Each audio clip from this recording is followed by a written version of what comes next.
façon dont les choses sont formulées, dit, si on regarde dans un premier temps la loi, j'espère que je ne vais pas trop dire de conneries parce que maintenant il y a eu plein de petits ajustements avec des buffers, des couches, etc. Mais en gros, elle dit une banque doit détenir 8% de... Enfin, le capital doit être équivalent à 8% de son actif. Donc son actif ici. Mais c'est pas le capital réglementaire et 8% de son actif. C'est en fait le capital réglementaire doit être égal minimum à 8% de l'actif pondéré par les risques. Donc mon premier exemple, c'est si on lit bêtement le truc, 8% de l'actif. Donc là, ça fait x12. Mais si on regarde actif pondéré par les risques, c'est là qu'on peut atteindre des montants qui vont jusqu'à 30, 35, en fonction de comment on manipule en fait ce que la loi autorise. Et en fonction de comment on calcule l'évaluation des risques. Une toute dernière. Vas-y. Et l'argent qui est généré par ce système-là, il est réinjecté après? Non. Ou pas, du tout. Enfin, je veux dire, il y a des gens qui gagnent énormément d'argent en spéculant avec les obligations, les revendant, voilà. Et cet argent-là, ils s'en servent ou pas? Ouais, est-ce qu'elle est pas forcément, parce qu'en fait, tu vois par exemple, Bernard Arnault, il a une fortune de 72 milliards d'euros. Bon, déjà, faut que ça rentre dans la tête, c'est un peu compliqué à se figurer. Bon, même sans aller jusqu'à Bernard Arnault, je sais pas, un bête milliardaire qu'aurait dit, allez, qu'aurait 2 milliards. Un bête milliardaire. Bête milliardaire. Qu'est-ce que tu fais avec 2 milliards quoi. C'est que ça part dans les paradis fiscaux, si tu t'achètes...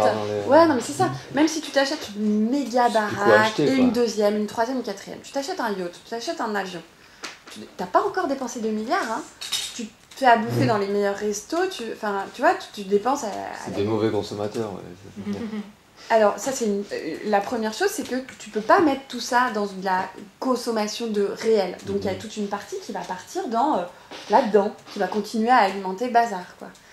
Et qui va être donc de la spéculation, du pari sur des évolutions de prix, parce que j'ai pas parlé de ça, mais toute la partie... du pari sur quoi? Par exemple, il y a des produits financiers qui marchent hyper bien, c'est des indices, des produits financiers qui traquent des indices, ou des produits dérivés où tu vas parier sur l'évolution du prix d'une denrée alimentaire, par exemple. Et si ton pari est juste, si le prix s'envole, si le prix du riz s'envole, par exemple, si ton pari est juste, tu te fais plein de fric. Et pendant ce temps-là, il y a des millions de gens qui crèvent de faim, quoi. Tu vois? Donc c'est des choses comme ça où tu prends juste des positions, tu penses que ça va aller dans un sens ou dans l'autre. Et puis, il y a tout un tas de productions qui nous bénéficient pas du tout. Enfin, je sais pas, l'économie du luxe ne bénéficie pas aux gens qui travaillent pour l'économie du luxe. Il y a un schéma qui est vachement bien fait dans un bouquin de Jim Stanford, que je vous recommande vraiment, il est génial, qui s'appelle Précis d'autodéfense en économie, je crois. Ou guide d'autodéfense en économie, un truc comme ça. Jim Stanford, il s'appelle le mec. C'est illustré par Chard. Donc il y a des petites blagues dedans. Et il y a des schémas dedans. Et il y a notamment le schéma de l'économie des pauvres et l'économie des riches, et comment tout ça ne se rencontre que très peu, en fait. Voilà. Et en fait, ça se rencontre, je pense qu'avec... J'ai le sentiment, j'ai l'intuition qu'avec à lire des trucs ici et là, qu'avec toute la partie automatisation, ça se rencontre de moins en moins, en fait. Ça, c'est plus du virtuel, voilà. Parce qu'il y a moins d'effet de... Mais ça a un impact, Mais ça a un impact sur nos vies, tu vois. Parce qu'on pourrait dire que, tu vois, par exemple, le trader de Merrill Lynch, qui se met d'accord avec le trader d'UBS. Et il y a UBS qui parie sur une baisse du prix du riz, et Merrill Lynch qui parie sur une hausse du prix du riz. Surtout que, pour le coup, Goldman Sachs achète du riz pour être tranquille, pour spéculer sur le riz. Ouais, il achète il a ses propres réserves et il joue sur... des métaux, il joue sur la rareté, en fait. Ils ont tellement des capacités d'achat énormes. Mais bon, Goldman Sachs, eux, ils font carrément des stocks matériels. Voilà, mais c'est ça. Alors qu'il y en a plein qui font même pas de stock matériel. Ils font juste du pari sur l'évolution des cours. Et donc ils vont réussir à extraire de l'argent sans jamais avoir été intéressés à la transaction elle-même. Il y avait une campagne géniale d'SOS Fin là-dessus, c'est se faire du blé sans toucher un grain de blé.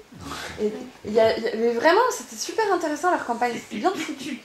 Et on comprend la mécanique de la spéculation par celle sur les matières premières agricoles qui nous touche beaucoup parce qu'on a vu ce que ça a donné, quoi. Ça donne des choses très concrètes.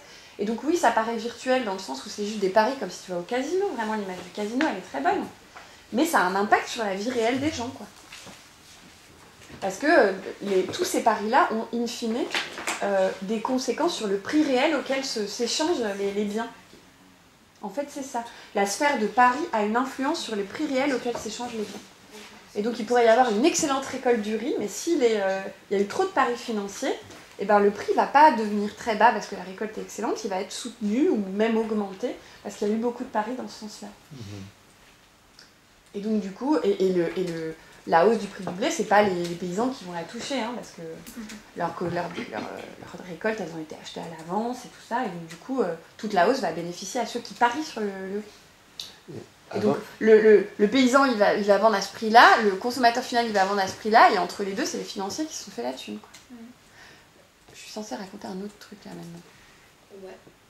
Aline, de toute façon, tu restes avec nous toute la journée. Par contre, il y a ma fille qui va nous rejoindre vers 1h30, 2h, a priori. Ce que je proposais là, c'est juste que tu fasses un petit briefing sur les coulisses de l'outil, qu'on voit, comme vous l'avez compris, cet outil est composé en 4 parties, qu'on identifie bien les 4 parties, les contenus en grandes lignes, les objectifs de chaque partie, et comme ça, l'après-midi, on se répartira en fonction. Donc ça ne devrait pas prendre une demi-heure. Non, ça va prendre un quart d'heure. On utilise bien la structure, qu'on identifie bien, et après on ouais, trop bien. Donc, juste pour résumer, comme ça, ça clarifie peut-être un peu. Donc, vous avez vu, il y a 4 parties. Alors, je ne les ai pas forcément bien, marquées. La première s'identifie très bien parce que c'est la création monétaire par le crédit et on n'est pas dans le même schéma. Donc l'objectif de cette première partie, c'est d'expliquer la création monétaire par le crédit. Parfois, il y a des gens pour qui c'est « Ah, je ne savais pas ». On croyait que la monnaie était créée par les banques centrales ou par les États. Donc c'est quelque chose qui peut mettre du temps à... c'est bien d'y passer le temps nécessaire parce que c'est une base. Et puis Puis il y en a beaucoup qui ne se sont jamais posé la question. Ouais, c'est une conception qui retourne un peu. Moi, je me rappelle quand j'ai compris ça m'a un petit peu retourné, quoi. Donc c'est des conceptions qui retournent un peu, donc ça vaut le coup de prendre le temps. Je pense que dans les objectifs, il y a montrer effectivement le processus de création monétaire par le crédit, qu'on comprenne bien que ce sont les banques qui ont le pouvoir de créer la monnaie, et que c'est elles qui décident de l'allocation du crédit. C'est-à-dire qu'elles vont dire on va aller plutôt par-ci ou plutôt par-là, et que le multiplicateur qu'on leur autorise entre le capital qu'elles ont et ce qu'elles octroient a un effet d'accélération sur l'économie. Je pense que c'est vraiment important de sentir ça. Surtout dans une perspective de critique de la croissance, etc.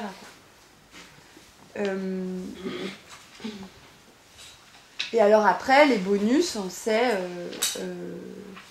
introduire la ponction par les actionnaire via l'accumulation des bénéfices. Voilà. Mais je pense que comprendre que j'ai oublié le point fondamental, qui est que comme la création monétaire par le crédit est confiée à des banques, et comme ces banques aujourd'hui fonctionnent selon la logique de maximisation du profit pour leurs actionnaires et pour leurs dirigeants, eh bien ça donne une certaine orientation qui va vers toujours aller au maximum de ce que la loi permet et privilégier ce qui rapporte et pas forcément ce qui est bon pour la population. Voilà, c'est ce que la première partie peut poser. Ensuite, les parties 2, 3 et 4, on est dans la banque.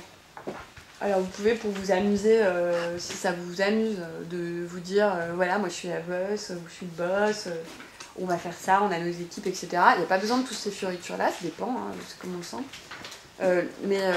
En gros, on rentre dans une banque. Donc la partie 2, c'est la banque de base. C'est en gros les activités sur lesquelles on a un feeling un peu parce qu'on en fait l'expérience tous les jours. C'est ce qu'on arrive à concevoir, parce que c'est proche de nous. Que ce soit dans nos expériences personnelles, ou dans les expériences d'entreprise, ou dans notre travail, quoi, qu'on travaille dans des institutions publiques, privées. On peut concevoir ce que veut dire un crédit à une institution publique ou privée. Et donc l'idée, c'est d'éclairer cette partie-là, cette activité-là, qu'on arrive à se représenter, de concevoir comment elle se crée, de bien expliquer. C'est important de développer le type de crédit, là, d'expliquer. Enfin, je sais pas vous comment vous l'avez ressenti, mais je pense que c'est important de poser ça. À quoi sert chacun des crédits, à qui il s'adresse, combien la banque perçoit là-dessus, pourquoi est-ce qu'elle demande des taux d'intérêt élevés ici, pourquoi est-ce qu'elle ne va pas en exiger trop ici, qu'est-ce que le montant du taux d'intérêt induit pour les personnes qui empruntent et pour la banque. Ça c'est important de poser cette explication-là. Et ensuite, l'exercice de je crée un crédit, et donc je signe un contrat et je mets l'argent sur le compte de la personne, permet d'approfondir la logique de la première partie. On revient à la création monétaire par le crédit. Les jetons, c'est ceux qu'on a vus dans la première partie. Donc ça, en fait, c'est la masse monétaire que je mets en circulation de la même façon. On revient là-dessus, et c'est important vraiment de montrer le mouvement. On signe un contrat, et donc on peut le faire aussi d'ailleurs de manière progressive. C'est-à-dire dire, bon bah voilà, là c'est tous les crédits que je peux octroyer, et donc là j'octroie un premier crédit conso, je pose un jeton. J'octroie un deuxième crédit conso, je pose un deuxième jeton. Et le construire comme ça progressivement, c'est plus facile en fait, et je crois que c'est comme ça qu'on l'a mis dans le script maintenant. Et donc l'objectif de cette partie-là, c'est vraiment de comprendre la mécanique dans laquelle rentre la direction d'une banque quand elle se lance dans cette activité, qu'elle décide de l'octroi de crédit selon ces critères qui sont des critères de rentabilité, de diversification des risques aussi. C'est pour ça qu'elle ne va pas faire que de ça ou que de ça, elle va faire un petit peu de tout, a priori. Et c'est important de conclure par comment la banque fait son argent, donc replacer ça. Ici, elle génère des revenus sur cette activité. Là, elle a quelques dépenses d'intérêt. Et puis, il faut en déduire ses frais de fonctionnement. Et c'est là-dessus qu'elle fait son bénéfice. Et pourquoi c'est important d'amener ça ? Parce que déjà, ça permet de dire, ben voilà, là on est face à un bilan de banque, actif, passif. Et les activités génératrices de revenus sont ici. Et ça fait le lien avec, on va générer au bout d'un moment, le deuxième jeton de capital qui est l'ouverture vers la troisième partie. Donc on arrête la deuxième partie à ce moment-là. On arrive au moment où on a généré un deuxième jeton de capital et on va devoir décider qu'est-ce qu'on en fait. Et ça, on va le faire avec le conseil d'administration qui est l'émanation des propriétaires, les actionnaires. Donc ça, c'est la fin de la deuxième partie.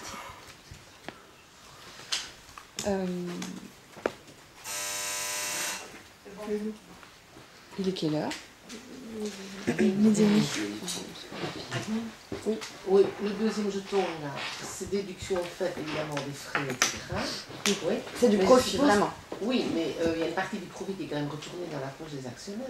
Bah alors, dans le scénario qu'on propose, là, c'est, en gros, ça y est, le profit est défini, mais en fait, la partie qui va aller dans la poche des actionnaires, c'est décidé pendant le conseil d'administration. Au moment où ils font les choix. Ouais, c'est-à-dire que le conseil d'administration, et c'est comme ça tous les trimestres, le deuxième jeton va en partie partir dans la poche des actionnaires, en partie partir dans des activités bancaires. Pour faciliter le scénario, on fait des scénarios un peu noir et blanc. Dans la réalité, c'est-à-dire, dans la réalité, c'est plutôt en moyenne 2/3 du profit qui part aux actionnaires. Et enfin, c'est la moyenne du CAC 40, qui est l'indice des grosses entreprises françaises, là, cotées en bourse. 2/3 part aux actionnaires. Mais après, parfois, il n'y a pas de profit et il y a quand même des dividendes. Parfois, il y a des profits et puis il n'y a pas de dividendes. Ça dépend des choix qui sont faits. Mais en moyenne, c'est 2/3. Et donc, l'idée, c'est vraiment de proposer des scénarios un peu exagérés. C'est-à-dire, le deuxième jeton, on peut soit le redistribuer, soit l'utiliser pour continuer à développer les mêmes activités, soit commencer des activités un peu plus sympas, quoi. Et qui vont être génératrices de plus de revenus. L'animation de dire qu'il y a une partie qui va quand même dans la poche des actionnaires. Ouais, tu peux faire ça. Oui, tu peux tout à fait le dire comme ça. Et je pense que c'est même intéressant de dire qu'il y a 2 tiers. Bah, c'est juste que tu peux pas faire de section de jetons. Non, et mais donc, tu peux dire, et puis après tu expliques que dans le jeu, ben voilà. Ouais. Mais parce que, oui, tu peux le dire. Tu peux le dire de toute façon. Mais c'est juste pour pas perdre les gens, il faut vraiment qu'ils voient qu'il y ait 2 jetons, parce que c'est les 24 d'exposition du liste. Ça, je ne comprends. Et donc je refais ce que j'ai oublié de faire tout à l'heure, c'est-à-dire que je viens de foirer dans mon exposé raccourci. Dans la deuxième partie, c'est très important d'introduire la pondération du risque. Dans la deuxième partie, c'est-à-dire une fois que vous avez posé vos premiers tickets, là, les 12. Dans la deuxième partie. Dans la deuxième partie, pardon. Une fois que vous avez posé les petites étiquettes, les 12 petites étiquettes de différentes couleurs, et que vous avez posé les jetons en face, vous dites « Ah oui, mais en fait... on peut aller plus loin. » Et ça, on l'apprend en étudiant les lois. En fait, on constate que c'est pas 12 qu'on peut prêter, on peut risquer 12. Et donc, on peut aller beaucoup plus loin. Et donc, on continue le même exercice. Donc, il faut bien faire de la place. Hein. On continue le même exercice. Donc, on rajoute des étiquettes selon la même logique. Et alors, on arrive à quelque chose d'un peu plus grand. Et ensuite vient l'explication rapide de ici on génère les revenus, là on a des dépenses d'intérêt, on en déduit les coûts, ça génère du profit et pif le deuxième jeton. Voilà. Ouais, Eric. C'est des questions, il faut voir où on mettrait ça. Par exemple, dans la banque pour fournir à ses actionnaires du profit, ouais. Il y a la distribution des dividendes et il y a de plus en plus maintenant le rachat des actions par la banque elle-même. La banque rachète ses propres actions à ses actionnaires, et notamment ses principaux actionnaires. L'intérêt, donc ça, je vais voir dans ton... Ouais, je pense que ça rentre pas dans cette explication-là. Ouais. Ça peut rentrer ça peut avoir lieu dans une discussion à part, tu vois, un peu comme la question de Mariella sur est-ce que le cours du titre de la banque, de l'action de la banque, a un impact sur son bilan, par exemple. Où est-ce que ça se met?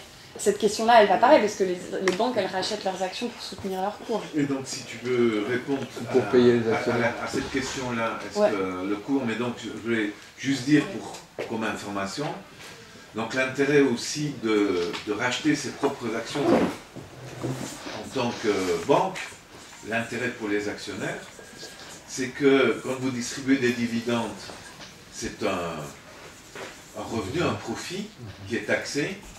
Lorsque la banque rachète à ses actionnaires des actions, c'est pas la même chose. Ici, en plus, il y a une plus-value sur l'action et que les plus-values sur les actions, dans certains pays, les plus-values sur les actions ne sont pas imposées.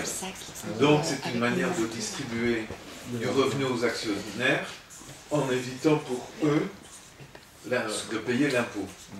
Et donc c'est une formule de plus en plus utilisée, mais y compris, comme vient de le dire Aline, pour soutenir le cours des actions en bourse. Évidemment, si la banque rachète ses propres actions, elle, face à une tendance à la baisse des actions, elle peut essayer de maintenir le cours ou le faire augmenter sans que ça corresponde à la santé réelle de la banque. Troisièmement, comme vous savez, les administrateurs, qui ne sont pas nécessairement des actionnaires importants, ils ont pu être engagés comme administrateurs de la société, comme managers, mais dans leur salaire, on leur donne des actions, des stocks options. Donc si la banque rachète ces actions, évidemment, ça permet aux managers, aux administrateurs, de faire jouer leurs stock options et de revendre leurs actions à la banque au meilleur prix pour eux, puisque la banque a décidé de racheter les actions. Est-ce qu'on n'avait pas dit le mois dernier que ça intervenait aussi dans la pondération du risque, soit en gonflant l'actif pour montrer qu'on en a plus par rapport au crédit qu'on peut faire, ou alors il y avait la technique, finalement il n'y a pas de risque, donc dans la balance on diminue la proportion de crédit qu'on octroie réellement, ce qui nous fait ce qui redonne de la capacité de crédit, ou alors on va simuler qu'on a plus de capital, et peut-être de racheter des actions ne pouvait pas intervenir là aussi. Mais donc, en fait, ce qui est sûr, c'est que la manipulation du ratio entre le capital et les engagements, c'est-à-dire l'actif, se fait pas seulement au niveau de l'actif. Moi, je décris là dans cette histoire-là seulement au niveau de l'actif parce que sur une animation comme ça, on peut pas tout raconter. Sinon, c'est beaucoup trop. Il faut que ça reste accessible. Et donc, mais par contre, ça peut être une bonne introduction pour aller plus loin. Donc la manipulation se fait au niveau des actifs par la mécanique de pondération par les risques et les modèles d'évaluation interne que les banques peuvent mettre en place. Mais elle se fait effectivement aussi du côté du capital. C'est-à-dire que de plus en plus, les banques peuvent faire rentrer dans le capital des types de titres qui ne sont pas exactement des actions, mais qui sont des sortes d'actions. C'est les obligations convertibles, c'est ça ? Ouais, il y a les obligations convertibles. Ils peuvent choisir de les changer à la dernière minute. On peut pas choisir. On pourra en parler après, mais en gros, il y a différents types de titres qui ne sont pas des simples actions, qui peuvent être comptabilisées dans le capital réglementaire. Et donc, ça permet de gonfler un peu le capital et de minimiser le risque de ce côté-ci. Et donc, au final, la réalité est peut-être comme ça, mais on arrive à rentrer dans les cases réglementaires. Vous voyez le délire ou pas ? Voilà. Je propose que tu poursuives. Et je poursuis. Donc, on commence la troisième partie. Donc souvent, entre la deuxième et la troisième, il y a pas mal de questions. Donc c'est bien de prendre le temps, parce que notamment la partie où on fait où on montre les crédits, font les dépôts, et puis ça circule comme ça. Ça, c'est un truc, ça peut mettre un petit peu de temps. Surtout quand on le fait pas bien comme je viens de le faire. Et donc, il y a pas mal de temps à prendre entre le 2 et le 3. Et après, il se trouve que la troisième partie peut être assez rapide, donc ça peut compenser comme ça. La troisième partie commence donc au moment de la décision du conseil d'administration. Et le conseil d'administration nous suit dans notre recommandation d'aller vers l'option 3, qui est d'aller vers une expansion, le développement de nouvelles activités. Et des activités sur les marchés financiers. Alors là, vous pouvez faire une version simple qui est de ne même pas expliquer quelle est la nature de ces activités en disant il s'agit d'acquérir des titres financiers et pour acquérir ces titres financiers, il faut emprunter. Et quand vous vous sentez un petit peu plus à l'aise, vous pouvez commencer à expliquer ce que moi je racontais sur qu'est-ce qui fait que la banque commence à acquérir des actifs financiers.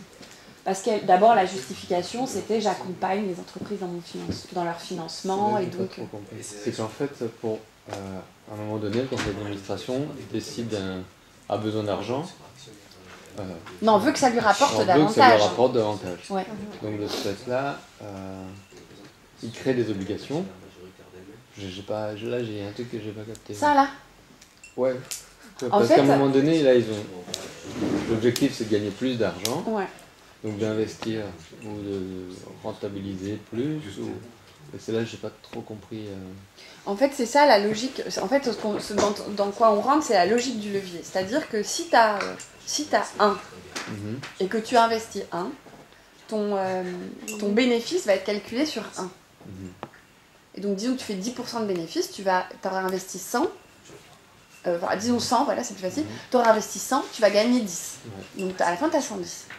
Si tu as 100 et que tu investis non seulement 100, mais aussi que tu empruntes 900 à une banque, par exemple, et que tu investis du coup plus 100, mais 1000, ton bénéfice, tu vas le calculer sur les 1000.